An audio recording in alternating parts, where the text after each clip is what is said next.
In this little video, I want to talk to you about the importance of the work of John Stirling. John Stirling is an 18th century author of educational books. We don't know very much about him. We know he served as a chaplain to the Duke of Gordon, and he wrote a large number of elementary books, the first of which, published in 1733, called A System of Rhetoric, is available on Google Books. This went through about 20 different editions and was in use for over 100 years as an elementary book on rhetoric. It's got a section in English and a section in Latin, and it's very good. So if you go into Google Books and look for John Stirling, that's S-T-I-R-L-I-N-G, and look for A System of Rhetoric, spelled with a K on the end, I believe, you will find this book. He wrote a large number of books designed to teach Latin and English, and according to the text I'm looking at here, it says most of which are extremely rare. Of course, this notion of a rare book has become defunct, because once Google scans a book, it is no longer rare. And this is the wonder of our age, that things that only a very, very small number of academics had access to in the past, we all have access to now.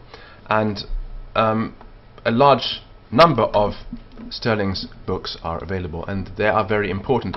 Once you reach a certain level in Latin where you can read reasonably fluently, what Stirling did was that he wrote paraphrases.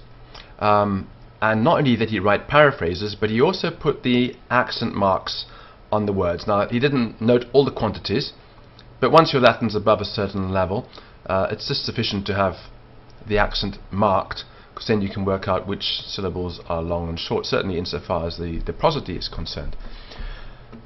So on Google Books you can find his Sententiae Pueriles, and this is in Latin and English, and then at the bottom he has something called the Ordo, which is the paraphrase of the Latin into a fuller form so that it's easier for us to understand.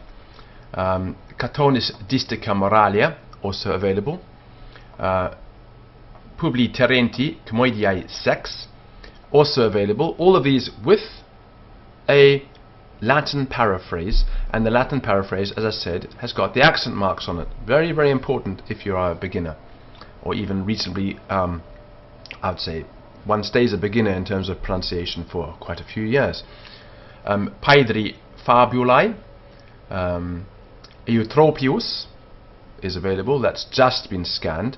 It wasn't available even a couple of months ago, so that's just popped up on Google Books. Ovid, some selections, Ovid's letters, the Tristitia, are available. Perseus is available, and there are two Virgil editions. One is just the Bucolics, and one is the Opera Omnia, the entire works of Virgil.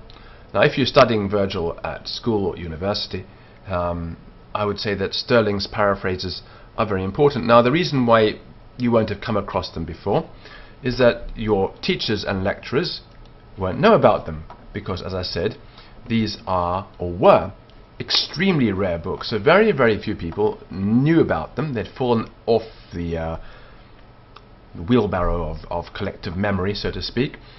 And because of Google Books, these things can be rediscovered.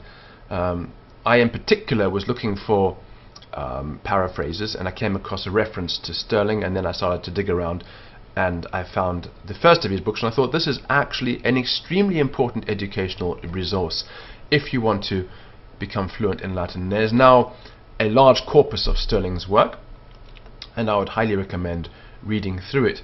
There are other texts available with paraphrases. For example, Lucretius is available with a paraphrase, but this doesn't have the accents marked.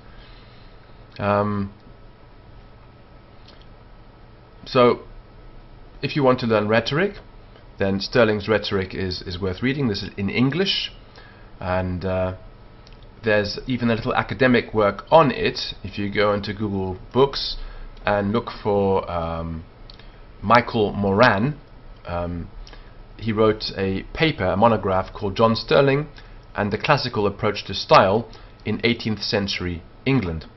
and this is the document that really gives me all the information about Stirling's life, because there's no Wikipedia entry on him. There should be, because I think he's internally, in terms of Latin education, quite important.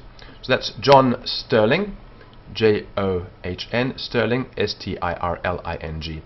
If you want to find him on Google Books, I would recommend you select full view only, or free Google Books only, and you will eventually find some of his works.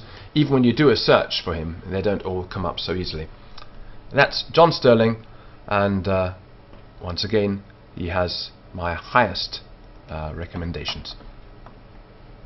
Bye.